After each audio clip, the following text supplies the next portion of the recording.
Hi, this is Curt and welcome to another edition of File Law Roundup.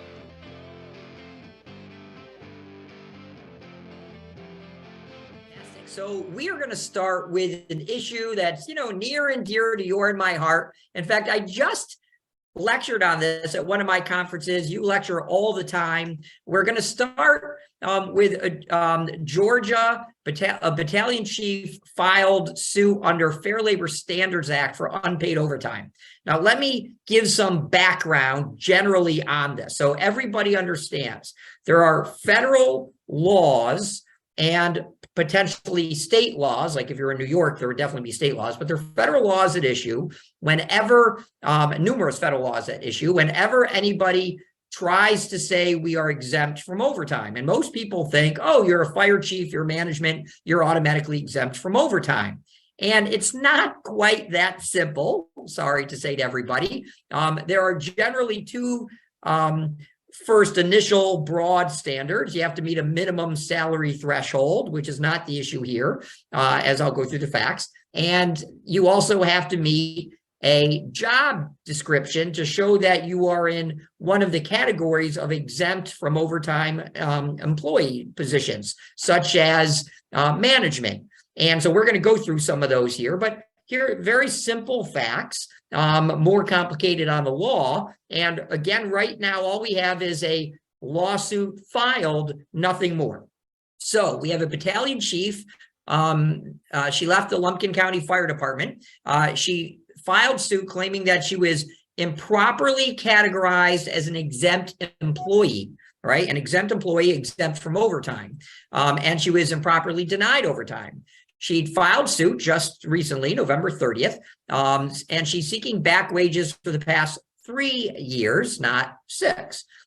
So she's, the whole complaint is like it's like reading the job duties of somebody who would like to be categorized as exempt with her saying, and I don't do any of these. So as initial rule, a person is exempt from overtime, and this is really important for you because if your department says, oh yeah, they're a deputy or a chief or whatever, they're exempt by definition, by determination of their title, then you're missing the point on FLSA, and Curt will jump in on this as well. FLSA has a number of factors, not one of which is more dispositive of the issue of whether you're exempt from overtime than another. But the more, the better, the courts have said. And, the first test is whether you supervise more than 2 employees. No question she did. But here she is arguing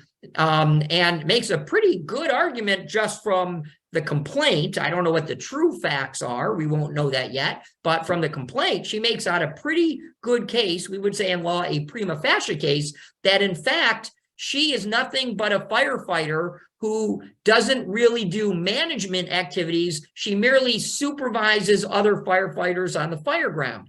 And if you read the complaint, I'll give you a couple of the factors. She says, I am not, or I don't do, or I don't qualify. She's really just going down the list, which the Department of Labor has put out as factors to consider whether somebody's exempt or not. So she claims, we don't know if this is true, her primary duty was to fight fires, rescue victims, minimize property damage.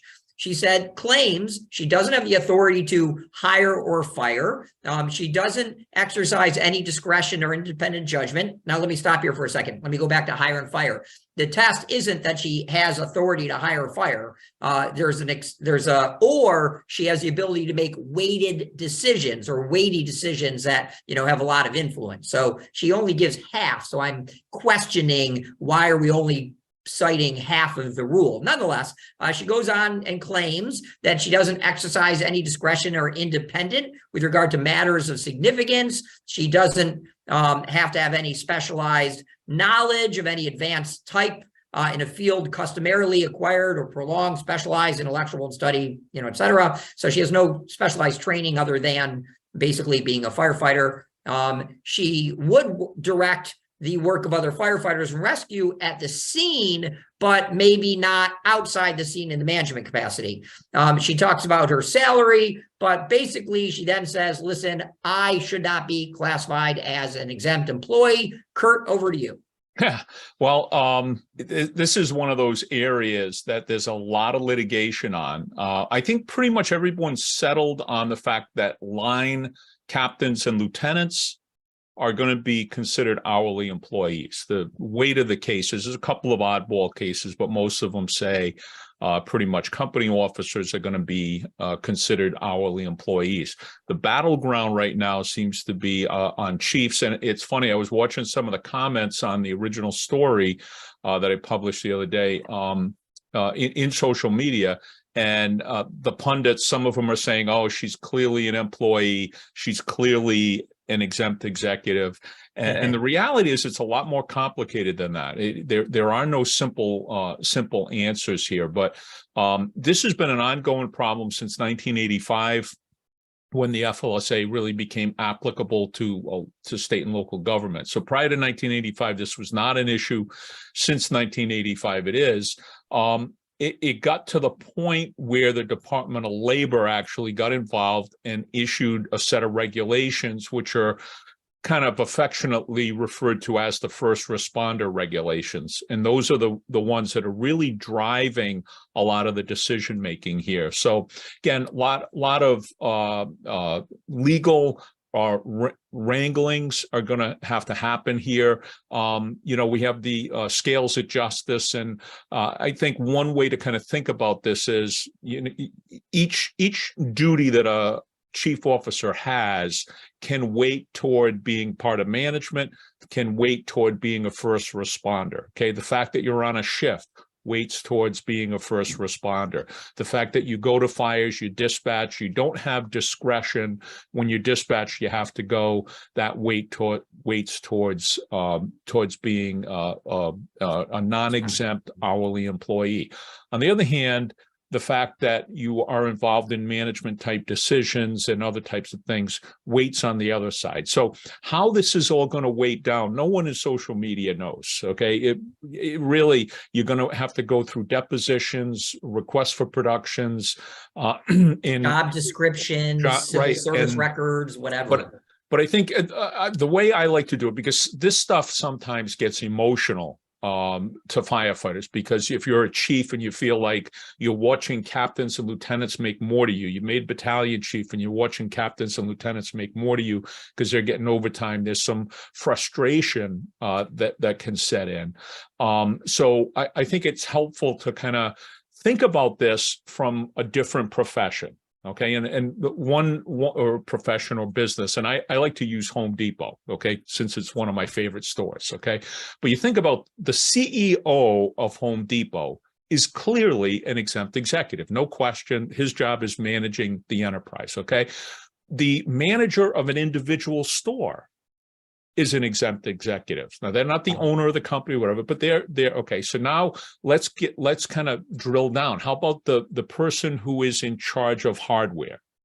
Is that person an exempt executive? And we start looking at, well, do they have the ability to hire and fire? No, that's the store manager. Okay, so there's something that weights, okay?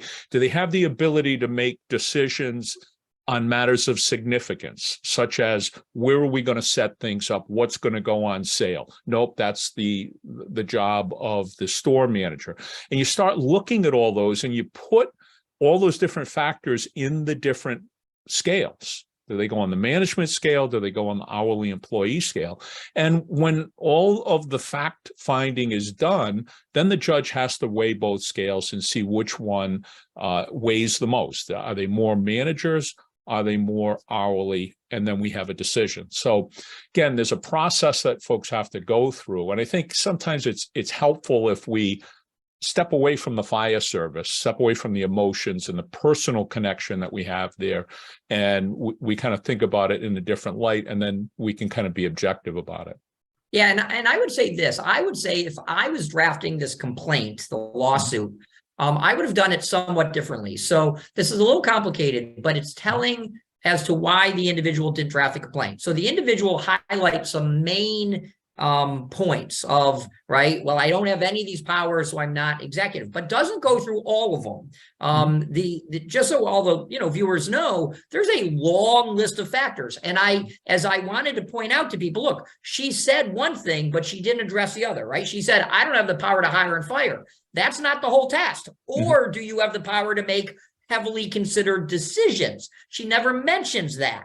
So the way I would be drafting a complaint, a lawsuit, is I would do it in one-line sentences. I'll explain to everybody, but again, this is telling to me that there's more to the story. I would be doing one-line sentences of the allegations, and I would not combine them. I would do them each in one line.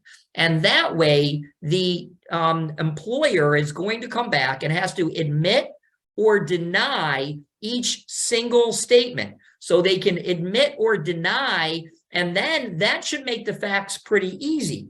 They admit I have the power to hire and fire, or they deny I have the power, or they agree I don't, right? And then I would have gone through about the 40, I have a list, there's about 42 different factors that I go through. And some are, you can do this, or you can do a combination of these things, right? There's a ton of factors, and they come mostly from Department of Labor opinions and decisions. And clearly, as we both said now, not one matters. It's a conglomerate. But what's irking me in the back of my mind is, why didn't they address every single factor and not just half the factors? Because this is a lawsuit, and while some lawyers do what's called general pleadings, notice pleadings, they don't give all the facts.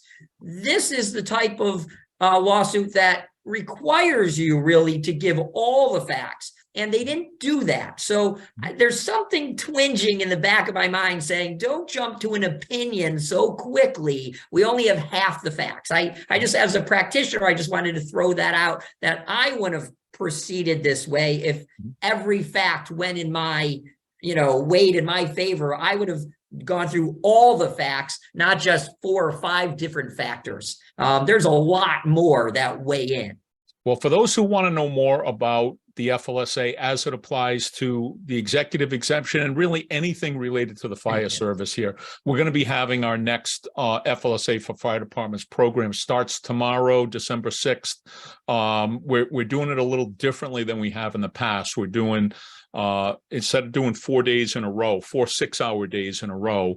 When we do it live in person, we do it 3 8-hour days, but you do the math, you can do 4 6-hour days. So that's how we do it when we do it online.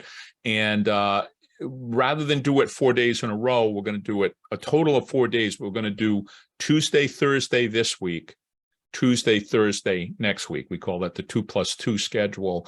And the idea there is that many of the people who come to the classes are either payroll people, finance people, chiefs, union presidents, and so on. They just can't take 4 days in a row out of the office. And plus you're in your office, people are calling you, you're going to meetings and all that. So bottom line is, what we do is we break it up.